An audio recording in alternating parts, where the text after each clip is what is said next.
La Bible abonde en famille, en génération, en histoire d'amour et en crise familiale.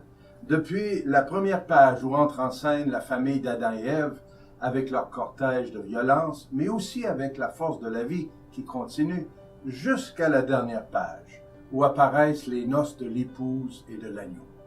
C'est ainsi que débute le premier chapitre de l'exhortation apostolique « La joie de l'amour », que le pape François nous offre suite au synode sur la famille, célébré en 2014 et 2015. Ce premier chapitre s'intitule « À la lumière de la parole » et nous invite à ouvrir les Écritures et à s'en laisser instruire. Lorsque nous scrutons les textes de la parole de Dieu, nous ne trouvons pas des réponses toutes faites. Nous le savons, la Bible n'est pas un livre de recettes, mais l'histoire d'amour et d'alliance entre Dieu et l'humanité.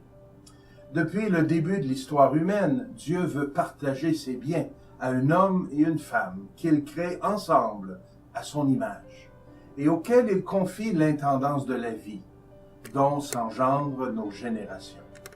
Ce premier chapitre nous montre comment la parole de Dieu se propose comme compagne de voyage en toutes circonstances, mais aussi comme lumière dont la maison familiale est appelée à être le chandelier. La parole de Dieu, c'est une parole à vivre. La famille est un formidable laboratoire. La parole prend vie, elle prend visage humain. Lorsque vous lirez ce premier chapitre de la joie de l'amour, vous remarquerez les nombreux textes bibliques qui sont cités. Le premier qu'on retrouve, c'est le psaume 128. Permettez-moi de vous lire ces 6 versets. Heureux qui craint le Seigneur et marche selon ses voies. Tu te nourriras du travail de tes mains. Heureux es-tu, à toi le bonheur. Ta femme sera dans ta maison comme une vigne généreuse, et tes fils autour de la table comme des plants d'olivier. Voilà comment sera béni l'homme qui craint le Seigneur. De Sion, que le Seigneur te bénisse. Tu verras le bonheur de Jérusalem tous les jours de ta vie, et tu verras les fils de tes fils. Paix sur Israël. Ce psaume sert d'ouverture et nous place d'emblée devant la joie jubilante de la bénédiction que Dieu prononce sur le foyer qui réunit mari et femme, parents et enfants. Le bonheur est le refrain de ces versets qui servent d'appui à toute la première partie du chapitre. Dieu nous veut heureux.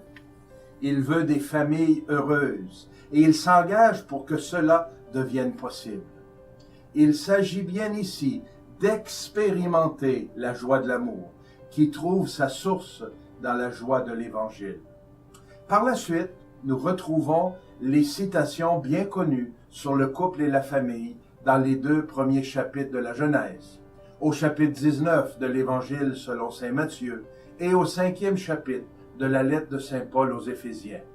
Mais le pape François mentionne aussi d'autres passages bibliques de la littérature de la sagesse, Proverbes, Siracide, Job, Tobie, le Cantique des Cantiques. Tous ces textes nous préparent à regarder la réalité de la vie des familles.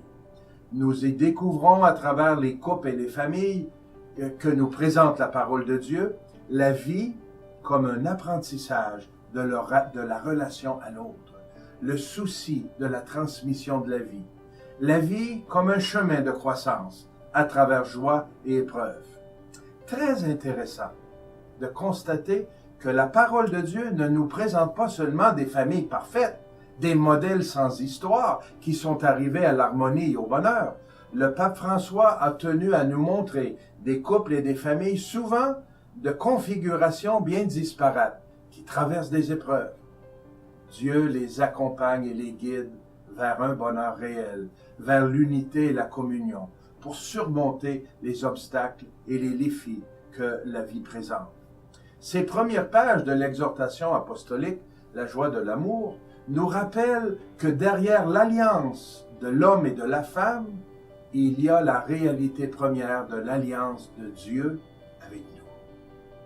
Oh, comme je souhaite que nous découvrions tous et toutes cet appel à vivre dans la communion avec le Père, le Fils et l'Esprit Saint. Depuis le tout début, notre Dieu s'est révélé comme un Dieu qui veut entrer en relation avec nous, qui veut faire route avec nous et nous conduire à la vie et à la vie en abondance. Je suis convaincu que ce premier chapitre de cette magnifique exhortation apostolique est déjà une entrée dans l'espérance pour nos familles. Dès ces premières lignes, toutes les familles peuvent s'y retrouver. Les familles heureuses et unies, comme celles qui sont souffrantes et qui traversent des épreuves. Amoris Laetitia nous amène à contempler la famille, non pas comme un idéal abstrait, mais comme une œuvre artisanale qui se manifeste dans la tendresse, mais aussi dans la confrontation avec le péché, et ce, dès le début, quand la relation d'amour devient domination. Alors la parole de Dieu ne se révèle pas comme une séquence de thèses abstraites, mais comme une compagne de voyage, y compris pour les familles qui sont en crise ou sont confrontées à une souffrance ou à une autre, et leur montre le but du chemin. Le paragraphe 21 nous rappelle que Jésus lui-même naît dans une famille modeste, qui bientôt doit fuir vers une terre étrangère. Il entre dans la maison de Pierre où la belle-mère de celui-ci est malade. Il se laisse impliquer dans le drame de la mort dans la maison de Jaïr ou chez Lazare. Il écoute le cri désespéré de la veuve de Naïm face à son fils mort. Il écoute la clameur du père de l'épileptique dans un petit village en campagne. Il rencontre des publicains comme Matthieu ou Zachée dans leur propre maison. Voyez-vous, à travers tout cela, Dieu se révèle comme un Dieu qui est touché par les luttes et les souffrances des personnes, des couples et des familles. Il n'abandonne pas ses enfants. Cela m'apparaît très fort et intéressant pour toutes les familles, mais spécialement pour celles qui vivent en chair propre la souffrance. Ce premier chapitre met la table, si je puis m'exprimer ainsi, pour les chapitres à venir, qui nous guideront pour goûter encore davantage à la joie de l'amour au cœur de notre quotidien. Je termine en vous laissant une question.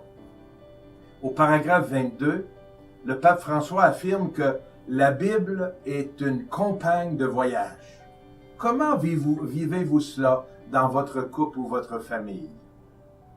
Bonne continuité avec ce merveilleux document et que le Seigneur bénisse votre famille.